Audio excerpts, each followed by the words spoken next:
Assalamualaikum warahmatullahi wabarakatuh. Waalaikumsalam warahmatullahi wabarakatuh. Bismillahirrahmanirrahim. Alhamdulillahi rabbil alamin. Wassalatu wassalamu ala ashrafil anbiya'i wal mursalin wa ala alihi wa ashabihil mujahidin at-tahirin, amma ba'du. Bersabda Rasulullah sallallahu alaihi wasallam, "Iza sarratka hasanatuka wa sa'atka sayyi'atuka fa anta mu'min." Apabila perbuatanmu yang baik menyebabkan engkau bahagia, apabila perbuatanmu yang baik menyebabkan engkau gembira, dan perbuatanmu yang jahat menyebabkan engkau jadi susah, itulah tanda bahwa di hatimu masih ada iman. Artinya, belum tentu orang yang berbuat baik merasa bahagia dengan kebaikan yang dikerjakannya. Dan tidak selamanya orang yang berbuat jahat sanggup menyesali perbuatan jahatnya. Oleh karenanya, apabila iman masih ada, apabila hati masih hidup, perbuatan yang baik menyebabkan orang gembira, perbuatan yang jahat menyebabkan orang susah dan gelisah hatinya. Ini mengandung pelajaran. Sekali kita berbuat baik, jangan sekali-kali menyesali kebaikan itu.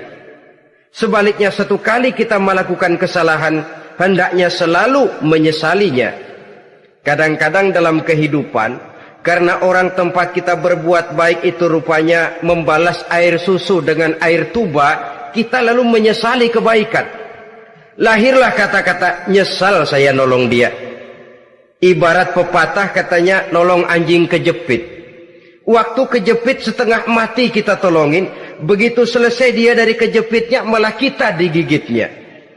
Saudara hadirin yang saya muliakan, dalam kehidupan sehari-hari barangkali ini kena filsafat yang disebut dorong mobil mogok. Ketika mobil mogok setengah mati kita dorong, begitu mesin hidup ditinggalkannya kita di belakang. Sesungguhnya perbuatan kita yang baik tidak harus disesali, karena disesali atau tidak, toh perbuatan itu sudah kita lakukan. Dan penyesalan atas segala kebaikan hanya akan mengurangi nilai pahala kebaikan itu sendiri. Berbahagialah apabila berbuat baik, walaupun orang yang kita melakukan kebaikan membalasnya dengan kejahatan. Menyesalah apabila berbuat kesalahan, apabila melakukan dosa, karena itu pertanda nilai iman yang masih hidup dalam jiwa kita. Saudara-saudara kaum muslimin yang berbahagia, jadi sungguh pun pahala dan dosa sesuatu yang abstrak, efeknya jelas dia mendatangkan kebahagiaan atau membawa kepada kegelisahan batin di dalam kehidupan manusia. Orang di zaman materialis kurang terangsang berbuat pahala dan terdorong melakukan dosa. Kenapa? Karena pahala tidak kelihatan, dosa tidak nampak. Kalau pahala kelihatan, barangkali nggak kuat kita mikul pahala. Kalau dosa benjol, umpama tiap bikin dosa palanya benjol, barangkali sudah nggak karu-karuan kepala kita. Baik pahala, baik dosa, sesuatu yang tidak nampak oleh pandangan mata zahir, tapi yang punya efek dalam kehidupan ini. Orang yang banyak pahalanya dengan orang yang banyak dosanya, kalau dia berjalan barangkali sulit kita membedakan. Tapi efeknya dalam kehidupan ini jelas adanya. Sesuatu yang bernama pahala kita perlukan, karena hidup tidak berhenti hingga di sini. Sesuatu yang bernama dosa harus kita hindarkan, karena ada kelanjutan sesudah hidup yang sekarang ini. Kehidupan dari satu pertanggungan jawab. Itu sebabnya Imam Ghazali dalam bahasa yang indah sekali berpesan, "Jaddidis safinah fa innal bahra amiq wa khuziz zad fa innas safara ba'id." Perbarui selalu kapalmu, rawat, jaga baik-baik, dandani kapalmu, fa innal bahra amiq, karena sesungguhnya lautan ini sangat dalam. Satu bahasa yang indah dari tamsil terhadap kehidupan. Perbaiki kapalmu karena lautan ini sangat dalam. Artinya, jaga baik-baik hatimu. pelihara iman dan keyakinanmu, karena hidup ini bagaikan gelombang lautan. Tempo-tempo air tenang, tempo-tempo ombak menggila dan menggunung. Jaga iman baik-baik karena hidup penuh dengan cobaan dan ujian. Itu maksudnya.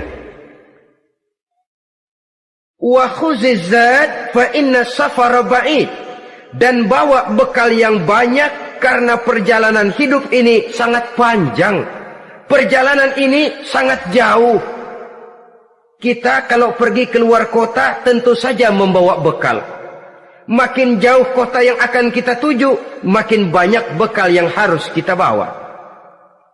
Alangkah sengsaranya manusia apabila dia akan pergi ke satu kota yang jauh, modalnya cuma nekat. Bagaimana nanti di sana sajalah. Tidak membawa bekal sebagaimana yang sewajarnya. Hal yang semacam ini senangnya sih belum tentu, keblangsak dan susahnya sudah kebayang. Itu dalam kehidupan di dunia ini. Bagaimana kalau sudah bicara tentang kehidupan yang akan datang? Karena sesungguhnya hidup ini merupakan satu perjalanan yang sangat panjang. Sejak kita tinggal di alam arwah, pada saat jasad belum lagi diciptakan Allah, ruh sudah diciptakannya lebih dahulu. Sampai kemudian kita pindah ke alam rahim, alam kandungan ibu, untuk kemudian berpindah kepada kehidupan dunia. Dari dunia ini kita pindah ke alam barzakh. Di sana tinggal kita 100 tahun mungkin, 100.000 tahun mungkin, 1 juta tahun mungkin, menunggu saat datangnya kiamat. Lalu dari alam barzakh pindah kita ke alam akhirat, satu perjalanan yang sangat panjang. Alangkah malangnya, alangkah sengsaranya jika tahu kita begitu panjangnya perjalanan hidup ini, tidak ada bekal yang kita bawa. Artinya kesengsaraan, kesulitan yang bertali-tali sudah jelas akan menimpa kita. Kalau pergi kita keluar kota membawa bekal uang, membawa bekal makanan, apa bekal yang mesti kita bawa? Apabila kita kembali ke alam barzakh, kembali ke alam kubur, berkumpul di padang mahsyar di akhirat nanti, nasi yang mau kita bawa, uang yang mau kita bawa, tentu tidak lagi. Karena kehidupan materialis selesai di atas liang lahat. Bila masuk kita ke liang lahat, disitulah pahala dan dosa memegang peranan yang sangat penting. Maka pada pertemuan malam ini kita akan bicara tentang pahala dan dosa itu. Saudara-saudara kaum muslimin rahimakumullah, yang dinamakan pahala, kata Imam Ali Al-Jurjani dalam kitab At-Ta'rifatnya, ma yastahiqqu bihi ar-rahmatu wal maghfiratu minallahi ta'ala. Sesuatu yang pelaksananya berhak untuk mendapat rahmah dan ampunan dari Allah. Dengan kata lain, nilai pahala adalah akibat dari perbuatan-perbuatan di dalam melaksanakan perintah dan anjuran yang ada di dalam kehidupan agama. Apabila perintah dan anjuran kita laksanakan, nilai pahala itu lalu datang. Nah, nilai pahala dalam Islam, menurut konsepsi Quran, Allah menjelaskan, man jaa bil hasanati falahu asyru amsalihha. Barang siapa yang datang membawa satu kebajikan, barang siapa yang melaksanakan satu kebaikan, maka dia akan mendapat balasan 10 kali dari kebaikan yang dikerjakannya. 10 kali ini pun masih dilipat gandakan dengan 7. 7 ini pun masih dikalikan 100. Dan itu pun masih ditambah dengan pernyataan, wallahu yudha'ifu liman yasha. Allah masih akan melipat gandakan perbuatan baik seseorang yang dikehendakinya. Itulah nikmatnya dalam Islam. Tetapi sebaliknya, wa man jaa'a bisayyi'ati fala yujza illa mislaha. Barang siapa yang melakukan satu kejahatan, dia tidak akan mendapat balasan kecuali sesuai dengan kejahatan yang dikerjakannya. Alangkah rahman dan rahimnya Allah. Orang yang berbuat baik dibalas 10, dikali 7, dikali 100, masih dilipat gandakan pula. Tapi orang yang berbuat jahat tidak akan mendapat balasan kecuali sesuai dengan kejahatan yang dikerjakannya. Ini kan beda dengan sifat kita manusia. Kita ini kadang-kadang kalau dijitak membalasnya mukul. Tapi kalau orang berbuat baik kepada kita, kita enggan untuk berbuat baik kepada orang tadi. Allah tidak mengajarkan begitu. Satu kebaikan berbalas 10. Satu kejahatan berbalas dengan satu kejahatan. Maha Rahman dan Rahim Allah. Bahkan dalam Islam, niat berbuat baik saja mendapat pahala.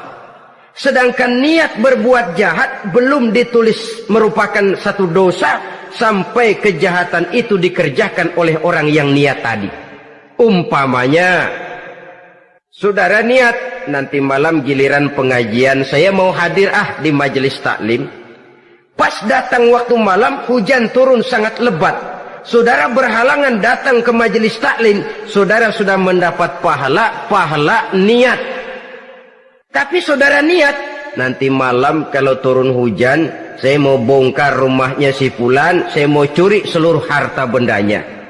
Ternyata malam saudara tidak mengerjakan perbuatan itu belum ditulis dosa sampai perbuatan itu benar-benar dikerjakan. Tapi lalu jangan macam-macam. Kalau begitu niat aja yang baik, biar nggak usah dikerjain. Niat aja pengen ngaji walaupun tidak ada niatan untuk ngaji. Allah lebih tahu tentang apa yang terdetik di dalam hati sanubari kita. Itulah sebabnya sangat dianjurkan orang untuk melakukan segala macam kebajikan. Dan dianjurkan orang menjauhkan segala macam bentuk kejahatan. Karena dia akan berefek melahirkan dosa dan pahala. Dosa dan pahala itulah alat untuk memperoleh kebahagiaan di alam kubur, di padang mahsyar, sampai di akhirat nanti. Di dunia ini mungkin segalanya bisa kita beli dengan yang namanya uang. Keamanan kita bisa menyewa petugas untuk menjaga rumah kita. Kendaraan yang mewah bisa kita beli. Udara yang sejuk bisa kita ciptakan. Siapa banyak uang dia raja. Mungkin itu di dunia. Tapi bisa apa uang kalau kita sudah masuk ke alam kubur? Bisakah munkar nakir kita sogok? Udah karkir, jangan nanya nih, cepet. Bisakah malaikat azab menyingkir dengan uang semir? Ternyata tidak. Untuk memperoleh kebahagiaan di sana, nilai pahala. Kesengsaraan akan kita dapat kalau kita banyak menumpuk dosa. Oleh karena itu jangan beranggapan pahala nggak kelihatan, dosa juga nggak kelihatan, biarin saja. Yang tidak kelihatan ini pada waktunya akan memegang peranan yang sangat penting. Tapi tidak cuma untuk menghadapi hidup di situ, kita lalu harus berbuat baik dan meninggalkan yang jahat. Terutama juga di dunia ini. Toh pepatah bilang gajah mati meninggalkan gading, harimau mati meninggalkan belang. Apa yang akan kita tinggalkan setelah kita mati? Kita ingin jasad kita boleh hancur terkubur tanah, tapi nama kita ingin hidup terus, dikenang orang 100, 1000, bahkan 1.000.000 tahun yang akan datang. Ditulis orang dengan tinta emas dalam sejarah, tercatat kita sebagai orang baik-baik. Saudara-saudara kaum muslimin rahimakumullah. Lalu perbuatan apa yang bisa mendatangkan pahala itu? Saudara-saudara, semua perbuatan yang diperintah dan dianjurkan oleh Allah, yang dikerjakan dengan ikhlas hanya untuk mencapai ridho Allah, mendatangkan pahala. Kadang-kadang menurut pendapat kita remeh, tapi nilainya di sisi Allah besar. Itu pahala. Menghitung pahala itu hak prerogatif Allah. Perbuatan yang ringan Allah mau berikan ganjaran yang besar, itu urusan Allah. Misalnya, kata Nabi, la tahkiranna minal ma'rufi syai'an. Jangan kamu menganggap remeh perbuatan baik walaupun kecil. Jangan merasa sulit melakukan perbuatan yang mengandung pahala. Bertemu dengan teman, muka kita cerah, berpahala. menyingkirkan duri di jalanan berpahala, menolong orang yang sesat, memberitahu orang yang bertanya berpahala. Tidak sulit kalau kita mau. Yang diperintah dan dianjurkan oleh agama itu perbuatan yang mengandung nilai-nilai pahala. Masalahnya cuma tinggal mau atau tidak dan dikerjakan dengan ikhlas.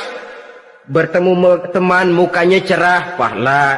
Menyingkirkan duri di jalanan, pahala. Sedekah, pahala. Tidak berupa perbuatan, bisa berupa ucapan. Misalnya bersolawat, pahala. Bertasbih dan bertahmid, pahala. Kata Nabi, kalimatani khafifatani 'alal lisan, saqilatani fil mizan. Ada dua kalimat yang enteng di lidah tapi berat di timbangan akhirat nanti. Apa itu? Subhanallah walhamdulillah. Itu kan amalan yang ringan, perbuatan yang mudah saja, tapi nilainya demikian besar dalam pandangan Allah. Jadi pendeknya, perbuatan yang bernilai pahala adalah perintah dan anjuran agama yang dilaksanakan dengan ikhlas semata-mata untuk mencapai ridho Allah, itu mengandung pahala. Niat dasarnya itu harus karena Allah, landasannya harus karena ikhlas. Bukan cuma sekedar basa-basi, tidak karena ingin dipuji orang, tidak karena mengharap tanda jasa, tapi ikhlas semata-mata. Dari perbuatan yang paling kecil dan mudah sekali sampai kepada amalan-amalan yang besar dan memerlukan biaya yang besar, seperti melaksanakan ibadah haji, seperti jihad fi sabilillah, membangun masjid, membangun pondok-pondok pesantren, membangun pusat-pusat kesehatan, membangun jalan-jalan umum, termasuk menjaga keamanan. Jangan dikira loh, siskamling umpamanya, menjaga keamanan kampung tidak berpahala.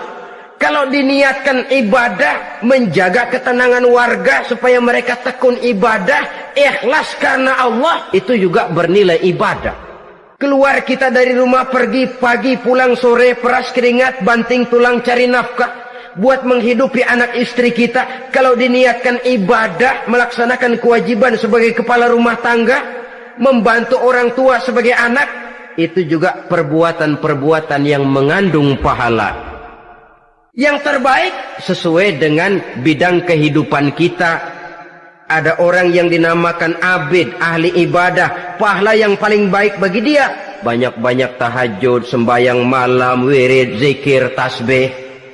Ada yang dinamakan orang alim, pahala yang paling baik buat orang macam ini mengajar, menyebarkan ilmu, mendakwahkan Islam. Ada yang disebut wali, pejabat pemerintah, petugas. Amalan pahala yang paling baik buat orang semacam ini melayani masyarakat, bekerja di bidangnya sesuai dengan profesinya. Saudara hadirin yang saya hormati, jadi dengan demikian perbuatan-perbuatan yang mengandung nilai-nilai pahala ini bisa perbuatan yang menurut kita kecil namun punya nilai besar. Apalagi perbuatan besar dengan biaya yang besar, tentu makin besar juga pahala yang disediakan oleh Allah Subhanahu wa ta'ala. Oleh karenanya, kalau kita bercermin dari ayat Quran, hidup ini kesempatan untuk berbuat baik. Huwallazi khalaqal mauta wal hayata liyabluwakum ayyukum ahsanu amala. Dialah Allah, Tuhan yang telah memberikan hidup dan mati kepadamu untuk menguji kamu, siapa di antara kamu yang paling baik amal perbuatannya. Jadi tidak saya rinci, tapi cukuplah satu penjelasan global. Perbuatan yang berpahala adalah perbuatan melaksanakan perintah Allah atau anjuran Allah dengan dasar ikhlas, dengan tujuan untuk mencapai ridho Allah semata-mata. Lalu apa perbuatan yang mengakibatkan dosa itu? Saudara-saudara, dosa lahir akibat melakukan larangan Allah atau mengerjakan yang dicelaknya. Nah, para ulama ada yang membagi dosa itu menjadi dua bagian. Ada dosa-dosa kecil, ada dosa-dosa besar. Tetapi sebenarnya ditinjau dari segi hakikatnya, kalau sudah melakukan satu kesalahan yang mengakibatkan dosa, jangan dilihat besar dan kecilnya, tapi kepada siapa dosa itu kita kerjakan. Sebab kalau dosa kita anggap satu yang kecil, orang akan terangsang untuk mengerjakan yang kecil-kecil saja. Sehingga dengan demikian, yang kecil pun akan menjadi besar kalau ditumpuk-tumpuk. Sedangkan yang besar bisa saja menjadi kecil kalau selalu diiringi dengan permohonan ampun kepada Allah. Itu sebabnya para ulama sufi, orang-orang tasawuf mengatakan, la saghair ma'al istimrar wala kabair ma'al istighfar. Tidak ada dosa yang kecil kalau dikerjakan terus-menerus, dan tidak ada dosa yang besar kalau digempur tiap saat dengan perbuatan istighfar atau memohon ampun kepada Allah Subhanahu wa taala. Cuma saja pada umumnya, karena dosa-dosa kecil itu lebih mudah taubatnya, dan ada janji Nabi, barang siapa yang meninggalkan dosa-dosa besar akan diampuni dosa-dosanya yang kecil-kecil. Oleh karena itu, pada kesempatan ini kita akan juga bicarakan apa saja yang termasuk klasifikasi dosa-dosa besar, dengan harapan kita bisa menjaga diri, menyelamatkan diri, jangan sampai terjatuh ke dalam dosa-dosa yang besar tadi. Tetapi bukan berarti kita harus terangsang melakukan dosa-dosa yang kecil. Ah, biarin kecil ini, tobatnya gampang. Ah, dosa kelas teri. Ah, dosa itu kan tidak kelihatan. Lalu terangsang melakukan perbuatan dosa-dosa walaupun kecil. Kalau berlarut terus-menerus, dia akan tumbuh menjadi dosa yang besar. Oleh karenanya, jangan sampai mengundang pengertian kalau kita membicarakan dosa-dosa yang besar lalu terangsang melakukan dosa-dosa yang kecil. Karena bagaimanapun juga dosa kecil dan dosa besar sama dalam arti kepada Allah kita melakukan kesalahan. Dan dosa yang kecil pun kalau bertumpuk, dia akan menjadi banyak. Saudara-saudara kaum muslimin rahimakumullah, ada beberapa jenis dosa-dosa besar. Jenis yang pertama, asyirku billah, syirik atau menyekutukan Allah. Dari sekian deretan dosa-dosa besar, syirik ini merupakan bapak moyangnya dosa. Dedengkotnya dosa itu syirik, menyekutukan Allah. Bahkan dosa yang lain Allah masih mau mengampuni, tapi kalau sudah syirik, menyekutukan Allah, itu sudah satu dosa yang tidak berampun sama sekali. Oleh karena itu tepat pesan Imam Ghazali tadi, jadi di safinah fa innal bahra amik, jaga iman, pelihara akidah, dandani kapal. Karena hidup ini gelombang lautan sangat dalam, hidup banyak cobaan.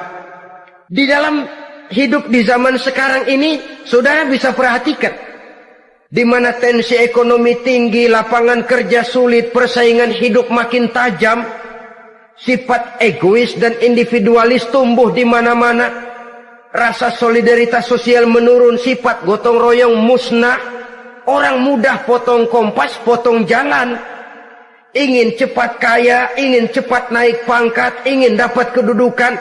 Kadang-kadang akidah pun terjual, akidah pun musnah, jatuh ke jurang syirik pun tidak jadi soal. Itu yang kita khawatirkan. Kalau dosa-dosa yang lain Allah masih mau mengampuni, tapi kalau sudah jatuh kepada syirik, Allah sama sekali tidak akan memberikan ampun. Dalam kaitan dengan ini barangkali tepat sinyalemen Imam Ali itu. Andai kata kemiskinan merupakan satu kepribadian, saya akan membunuhnya lebih dahulu. Artinya memang kemiskinan ini sering mendorong orang kepada jurang kemusyrikan.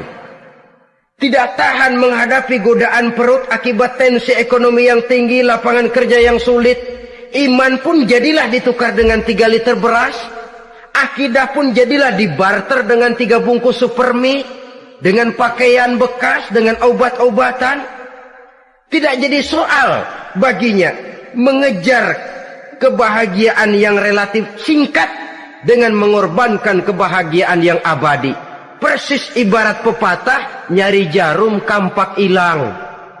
Mencari sesuatu yang kecil, yang besar jadi sia-sia. Membela perut, mengorbankan akidah. Na'udzubillah summa na'udzubillah. Saudara-saudara kaum muslimin rahimakumullah. Ini fakta. Ini kenyataan. Dan hal semacam ini tidak bisa diatasi cuma dengan ceramah, simposium, diskusi, seminar. Apalagi Nabi berpesan, solahu ummati bil ilmi wal mal. Umatku hanya bisa menjadi baik akidahnya dengan ilmu dan harta. Itu bahasa Nabi. Kalau bahasa kita sekarang, dengan ekonomi dan pendidikan. Ilmu, pendidikan, ekonomi, harta. Tanpa itu sangat besar kemungkinan kita bisa menjual akidah terjerumus di lembah kemusyrikan. Maka terutama kepada saudara-saudara saya, muslimin yang terpencil jauh dari kota-kota besar, yang kadang dalam kehidupan seharinya imannya sering digoda oleh supermi, akidahnya sering ditantang oleh pembagian beras, pakaian-pakaian bekas, obat-obatan dan sebagainya. Jaga dan bentengi akidah kita. Lebih baik nyawa berpisah dari badan, asal iman jangan berpisah dari hati. Kepada adik-adik saya para remaja, para pemuda di kota-kota besar, yang iman dan akidahnya sering ditantang dengan minuman-minuman keras, fasilitas-fasilitas yang menghanyutkan, yang secara terarah dan praktis sedikit demi sedikit menggiring kita untuk keluar dari nilai-nilai akidah. Hati-hati, jaga baik-baik, sebab intan paling mahal, mutiara paling berharga, tidak lain nilai iman ini. Tergelincir kita daripadanya, jatuh ke lembah kemusyrikan, jatuh ke satu dosa yang teramat besar, yang Allah tidak akan pernah memberikan ampun lagi. Ini dosa besar yang pertama. Yang kedua, qatlun nafsi illa bilhaq, membunuh orang tanpa alasan yang benar. Di zaman kesulitan ekonomi kadang-kadang orang mudah nekat. Tengok saja, kadang-kadang karena pasal uang 100-200 perak saja nyawa bisa melayang. Kadang-kadang karena urusan yang remeh, salah omong, salah ambil, salah ucap, salah pegang, nyawa bisa jadi melayang. Alangkah murahnya nyawa, seakan-akan kita yang punya. Padahal nyawa itu hak milik Allah. Tidak pantas kita merampasnya, tidak pantas kita menghilangkannya dari jasad seseorang. Oleh karenanya, membunuh orang merupakan satu dosa yang sangat besar. Jangankan kepada orang yang seakidah, orang yang lain akidah saja pun, kalau dia hidup berdamai, rukun, berdampingan, kita harus melindungi. Apatah lagi teman seakidah sendiri. Saudara-saudara kaum muslimin rahimakumullah. Pantas kalau Nabi menyatakan, apabila dua orang Islam sudah saling berkelahi, berbunuh-bunuhan, al-qatil wal maqtul finnar, yang membunuh dan yang dibunuh dua-duanya sama-sama masuk neraka. Sahabat heran, ya Rasul, kalau yang membunuh masuk neraka sih wajar, tapi yang terbunuh kok neraka juga, kenapa? Kata Rasul, sebenarnya dia juga cuma sudah niat untuk membunuh, cuma keduluan saja. Andai kata dia tidak terbunuh, tentu dia yang akan membunuh. Saudara-saudara kaum muslimin rahimakumullah, Islam sesuai dengan namanya adalah agama damai. Kita tidak boleh mencari-cari musuh, walaupun tidak boleh lari kalau bertemu musuh. Oleh karenanya, pantang seorang muslim menimbulkan benih keonaran menjadi biang kerok buat lingkungannya. Sesuai dengan namanya, seorang muslim adalah seorang yang dalam hidup senantiasa berusaha menebarkan salam, menebarkan kedamaian, ketenangan dan ketentraman. Dengan prinsip, musuh jangan dicari, bertemu pun jangan lari. Yang ketiga, termasuk dalam kelompok dosa besar ini, syurbul khamr, meminum minuman keras. Termasuk di dalam kata khamr ini ganja, morfin, narkotik. Sebab apa? Jenis minuman semacam itu tidak hanya merusak keadaan sekarang, tapi sekaligus merusak kehidupan yang akan datang. Kalau itu jatuh di tangan generasi muda, artinya kan merusak kehidupan masa depan daripada suatu bangsa. Karena apa? Remaja dan pemuda merupakan bentuk miniatur daripada kehidupan bangsa. Akan bagaimana warna umat Islam di Indonesia. Bahkan akan bagaimana warna Indonesia 30, 40, 50 tahun yang akan datang. Remaja sekarang jawabannya. Kalau remaja kita sekarang ini kerjanya cuma bisa nyekek botol, insya Allah bangsa Indonesia 30-40 tahun yang akan datang akan tumbuh menjadi bangsa teler. Tidak banyak yang bisa kita harapkan. Remaja adalah gambaran masa depan dari satu bangsa, dari satu umat. Dan remaja itu di dalam dirinya secara fitrah terkumpul semua bakat, terdapat semua kemungkinan. Kita ini lahir membawa sifat pemimpin, tapi juga membawa sifat pengacau. Kita ini ada bakat jadi orang jujur, ada bakat jadi pengkhianat. Kita ini ada bakat menjadi orang baik-baik, kita juga punya bakat jadi biang kerok. Kita kemungkinan bisa jadi pemimpin bangsa, tapi juga bisa menjadi pemimpin bangsat. Nanti lingkungan dan pendidikan akan menumbuhkan, membentuk mana yang tumbuh lebih subur. Kalau lingkungan dan pendidikannya lebih banyak bercerita tentang kejujuran, maka nilai kejujuran yang akan tumbuh lebih banyak dalam jiwanya. Dan insya Allah diharapkan dia akan menjadi manusia yang jujur di kelak kemudian hari nanti. Dan masalah minuman keras ini sebenarnya berkait. Kita tidak bisa cuma menyalahkan remaja saja, menyalahkan pemuda saja. Karena bagaimanapun masalahnya kompleks. Menghancurkan sesuatu tanpa melihat kausalnya, tanpa melihat sebab akibatnya kan sama juga bohong.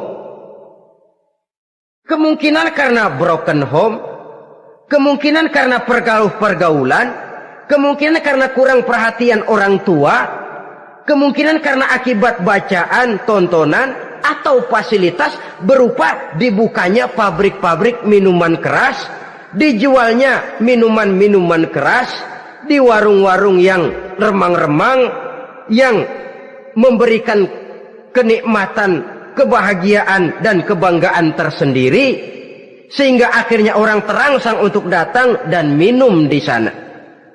Pada dasarnya memang sepele, cuman minum nggak ngerugiin orang lain kan? Iya, pada waktu minum. Tapi dikala sudah mabuk, out of control, apapun bisa kita lakukan. Yang kita ucapkan kita tidak sadari lagi, yang kita kerjakan tidak kita sadari lagi. Dikala itu segala macam kejahatan bukan sesuatu yang tidak mungkin untuk kita laksanakan. Nggak ngerugiin orang lain, memang pada saat mau minum.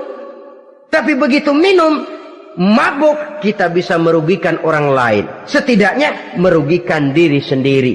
Pertumbuhan IQ menjadi lemah, semangat kehidupan hilang, gairah kerja menurun, kalau tidak ada sama sekali.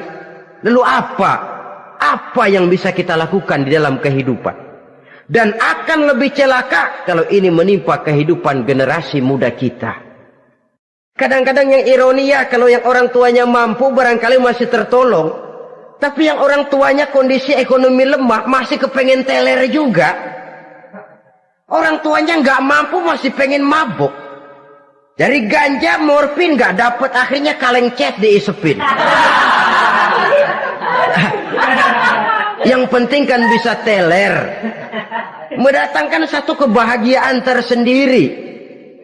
Itu sebabnya memang satu kejahatan menurut teori polisi ya hanya bisa terjadi karena faktor N dan K, niat dan kesempatan. Niat ada, kesempatan ada, jadi orang jahat. Kurang salah satunya, biasanya kejahatan terbendung.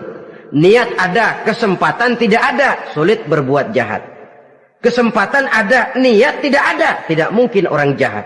Tapi yang paling dominan sebenarnya niat. Kalau niat sudah kuat, kesempatan bisa dicari. kesempatan bisa diciptakan, biar hansip nongkrong, ditungguin lengahnya.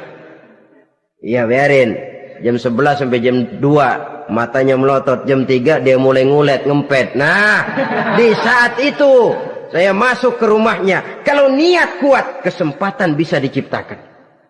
Dan kalau sudah niat, ini masalah hati. Kalau sudah masalah hati, menyangkut soal moral. Moral artinya sudah masuk kepada kehidupan agama. Saudara-saudara kaum muslimin rahimakumullah. Yang keempat yang termasuk jenis dosa besar, az-zina, perbuatan zina. Di zaman pergaulan bebas dengan prinsip free love, free sex ini, tengok sudah berapa banyak gadis-gadis bergelimpangan jadi korban. Berapa banyak bayi-bayi yang lahir ke dunia tanpa tahu kemana dia mesti memanggil bapak. Apakah deretan jumlah korban ini masih harus bertambah lagi? Paling tidak, biarlah yang sudah jadi korban, tapi jangan bertambah lagi hendaknya. Masing-masing kita berupaya menahan diri. Termasuk dalam kategori zina ini, yang merupakan cabang-cabangnya, liwat, homoseks, lesbian, masturbasi. Bahkan masturbasi itu termasuk jenis zina tangan. Dan itu juga merupakan satu dosa. Di samping dosa juga merusak diri. Karena bagaimanapun juga dia akan mengurangi kemampuan daya pikir seseorang. Maka agama memberikan jalan keluar. Pesan Nabi, ya ma'syara syabab, man istata'a minkumul ba'at falyatazawwaj. Hai para pemuda, kata Nabi, barang siapa di antara kamu yang sudah bisa ba'at, yang sudah mampu ba'at. Ba'at itu artinya memberikan nafkah, baik nafkah zahir maupun nafkah batin, falyatazawwaj, maka hendaklah dia kawin. Jadi yang maksud ba'at ini ya nafkah zahir, ya nafkah batin. Kita kadang-kadang cuma bisa ngasih nafkah batin saja sudah merasa pokoknya kan saya sanggup untuk kawin, lalu kawin tanpa kehilangan, dengan kehilangan pertimbangan. Saudara-saudara, wa illam yastati', adapun kalau dia belum mampu, fa alaihi bisyam, hendaknya dia banyak puasa. Fa innahu lahu wija, karena puasa itu akan merupakan benteng jangan sampai orang memperturutkan hawa nafsunya. Andai kata puasa belum hobi, banyaklah olahraga para pemuda, para remaja. Karena dengan olahraga, pemikiran untuk memperturutkan hawa nafsu agak sedikit terkendali dan energi tersalurkan dalam bentuk yang positif. Pendeknya kreatif, banyak kegiatan. Ini pesan Imam Syafi'i tepat itu. Kata beliau, inni ra'aitu wuqufal ma'i yufsiduh in sala taba wa illam yajri lam yatib. Aku melihat air kalau diam rusak, tapi kalau dia mengalir jernih.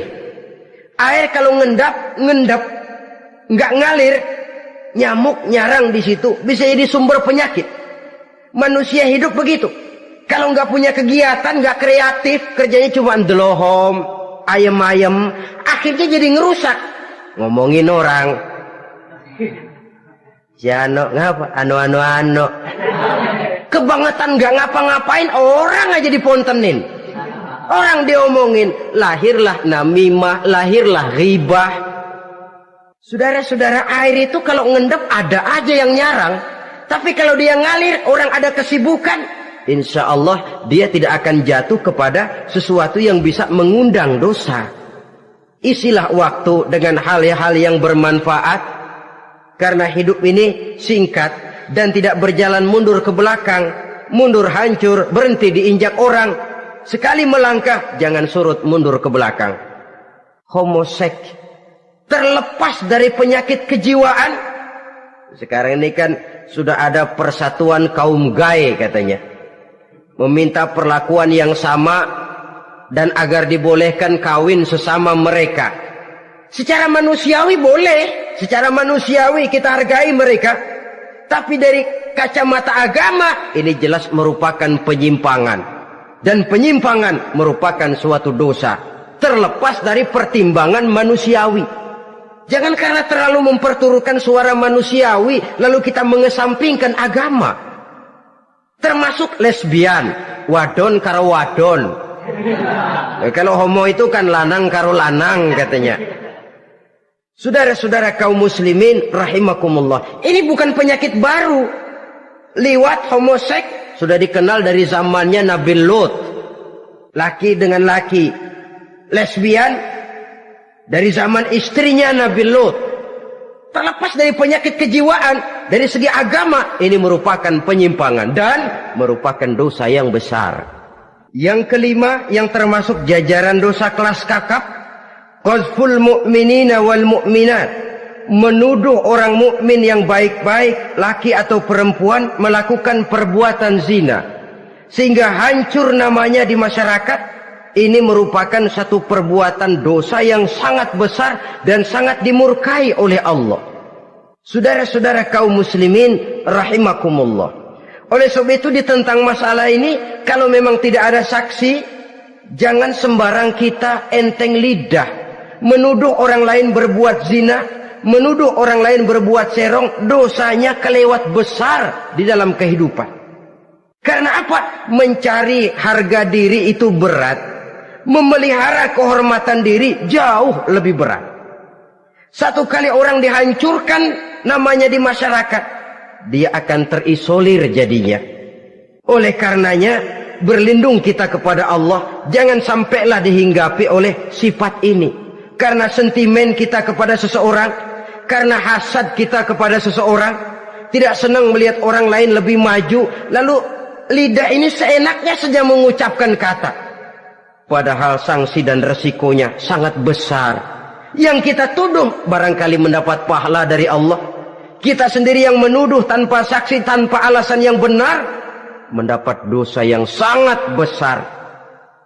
Saudara-saudara, memang kadang-kadang aneh dalam hidup ini. Seorang pelacur biasanya bisa menjaga mulutnya di masyarakat, kata-katanya baik, sopan. Kenapa? Karena mulut yang satu sudah tidak terjaga.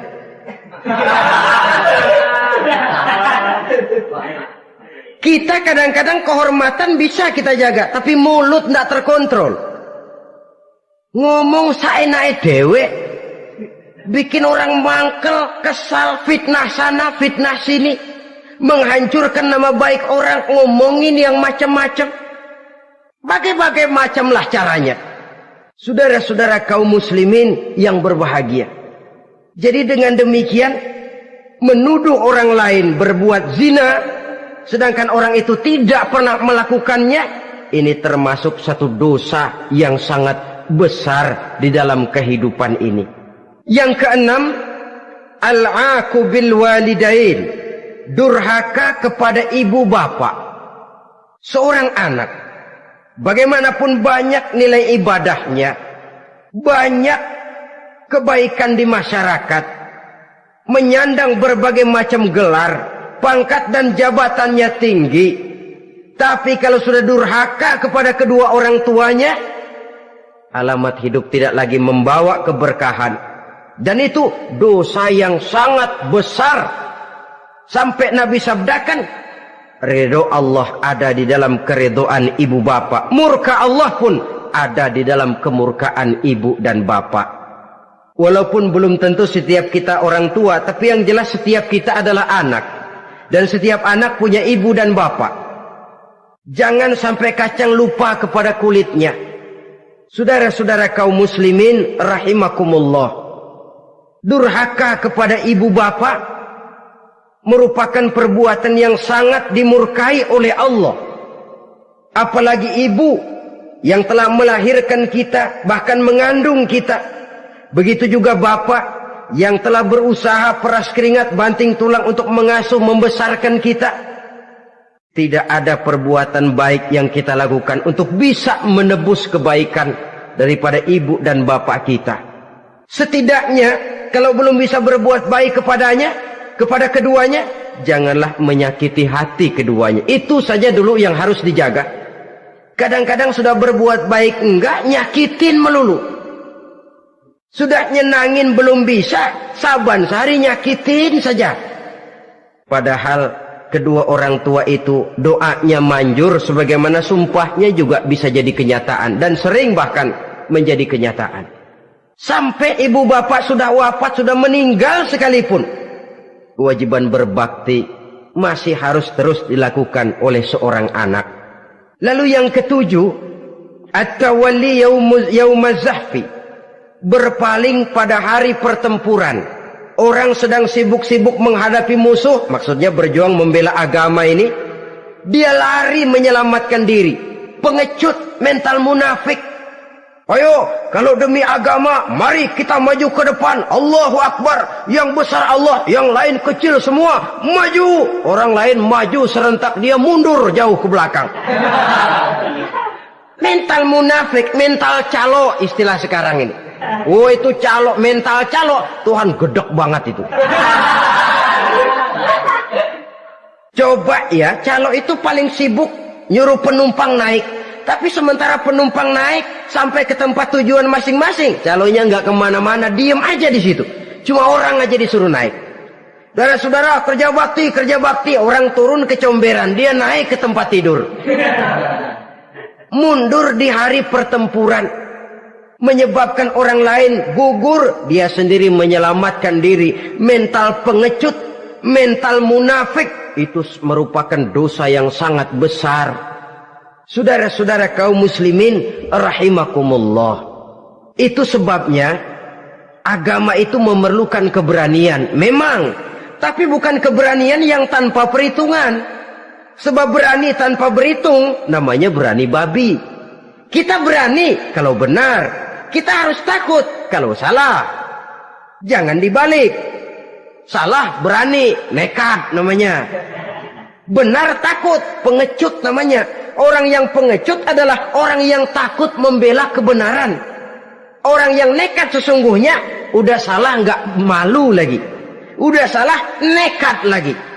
Merasa rugi berbuat kebaikan, puas kalau berbuat kejahatan. Padahal Nabi pesan, siapa yang berbuat dosa sambil tertawa, nanti dia akan masuk neraka sambil menangis. Karena itu dipesan pula di dunia ini, sering-seringlah mencuci mukamu dengan air mata taubat. Cuci lidahmu dengan zikir kepada Allah. Bersihkan hatimu dengan air ikhlas. Saudara-saudara kaum muslimin rahimakumullah. Kan ada toh orang berbuat baik nggak gembira, tapi berbuat jahat malah puas. Atau sama saja orang lain berbuat baik, hatinya kesel. Orang lain berbuat jahat, dia malah mendukung. Atau orang lain tergelincir berbuat jahat, dia malah girang. Ini kan tidak objektif. Karena yang berbuat baik, orang yang dia keselin, dia nggak seneng. Tetapi karena yang berbuat jahat, orang yang dia senengin, dibenerin juga. Itu nggak objektif namanya. Mundur di hari pertempuran pada saat saudara-saudara kita sedang menghadapi musuh, sikap pengecut yang sangat dibenci Allah. Yang kedelapan, termasuk kelompok dosa besar, aklu malil yatim, makan harta anak yatim. Kadang-kadang ada orang mengeksploitir loh nasib anak-anak yatim. Karena biasanya para dermawan peka kalau mendengar nasib yatim, memberikan santunan. Si yatim belum makan, yang ngurusin udah pada kenyang. Mengeksploitir, memakan harta anak yatim termasuk dosa yang sangat besar. Sehingga Nabi pesan, ana wa kafilul yatim kahataini yaumal qiyamah. Aku dan orang yang menyantuni anak yatim seperti dua jari ini di hari kiamat. Rumah yang paling dimuliakan Allah adalah rumah yang di dalamnya ada anak yatim yang hidupnya dihormati, hidupnya disantuni, keperluannya dicukupi. Maaf saja, tahap kita menyantuni anak yatim ini baru tahap setahun sekali. Kalau Muharram kita agungkanlah, kita besarkan. Lebaran yatim katanya. Kita kumpulkan dana, kita usap kepala yatim, kita kumpulkan beras, kita bagikan hari itu. Perkara bulan depan kelaparan, kita tutup kuping. Perkara bulan berikutnya dia kelaparan, kita masa bodoh. Bahwa di bulan Muharram kita santuni yatim piatu itu sudah baik. Tapi akan lebih baik lagi kalau kita sanggup menjadi bapak asuh mereka, memikirkan sekolah mereka, ada kontinuitas. Kalau mereka diasuh oleh orang lain, lalu bertukar agamanya, berpindah akidahnya, kita ngomel habis-habisan. Tapi kita ada kemampuan, kita tidak mau berbuat semacam itu. Ya sama juga bohong namanya. Saudara-saudara kaum muslimin rahimakumullah. Orang yang menyantuni yatim mendapat pahala besar. Tapi orang yang mengkorup harta anak yatim, dosanya juga sangat besar. Berhati-hatilah kalau kita diberikan kepercayaan oleh masyarakat untuk mengurus anak-anak yatim. Karena pahalanya besar, resikonya juga besar. Yang kesembilan, syahadatuz zur, sumpah palsu. Sebab sumpah palsu ini menggunakan nama Allah untuk sesuatu yang tidak benar. Nama kita saja dibawa untuk yang tidak benar, kita jengkel. Nama kita dipalsukan untuk sesuatu yang tidak baik, kita kadang-kadang jengkel, tidak puas jengkel, menuntut melalui saluran hukum. Kenapa? Nama saya dicatut. Bagaimana lagi kalau nama Allah kita pakai untuk bersumpah, sumpahnya palsu, menguntungkan kita, merugikan orang lain, Allah murka betul. Maka sumpah palsu termasuk deretan dosa-dosa besar. Apalagi yang ke-10, aklur riba, makan riba alias renten. Ini kan yang cepat mendatangkan uang. Kadang-kadang kalau yang bikin riba itu orang awam barangkali, ya masih kita maklumi. Kadang-kadang penyakit ini datang menimpa mereka juga yang kita kenal kebaikannya. Bahkan suka datang ke musola, rajin ke masjid. Kadang-kadang riba masih dimakannya. Karena cara cari duit paling enak. Duit utuh tambahnya terus masuk. Na'udzubillah summa na'udzubillah. Itu yang diibaratkan dalam perjalanan Mi'raj waktu Nabi diperlihatkan neraka.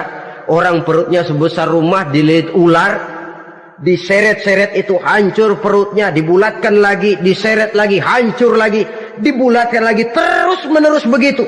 Dia berteriak, mengerang, mengeluh, mengaduh kesakitan.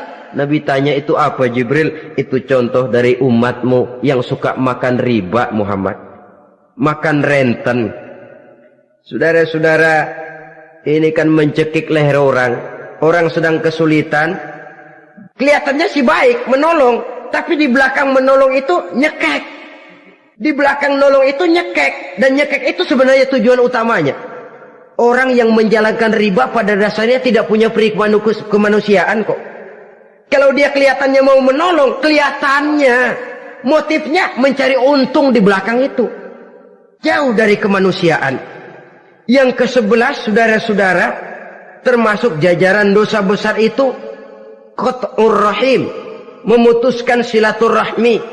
Marah, hobi sama marah. Kalau 3 hari nggak marahan sama orang, ngebet palanya. Selalu nyari gara-gara. Kalau udah marah berlaku perpanjangan waktu. Tahun, 2 tahun, kadang-kadang seumur hidup. Saudara hadirin yang saya muliakan.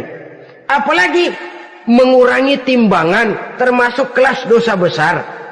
Makan suap termasuk dosa besar. Semir menyemir dosa besar. Apalagi bunuh diri. Nah ini, bunuh diri dosa besar. Kadang-kadang karena sulit nekat, daripada hidup susah mendingan mati sekali.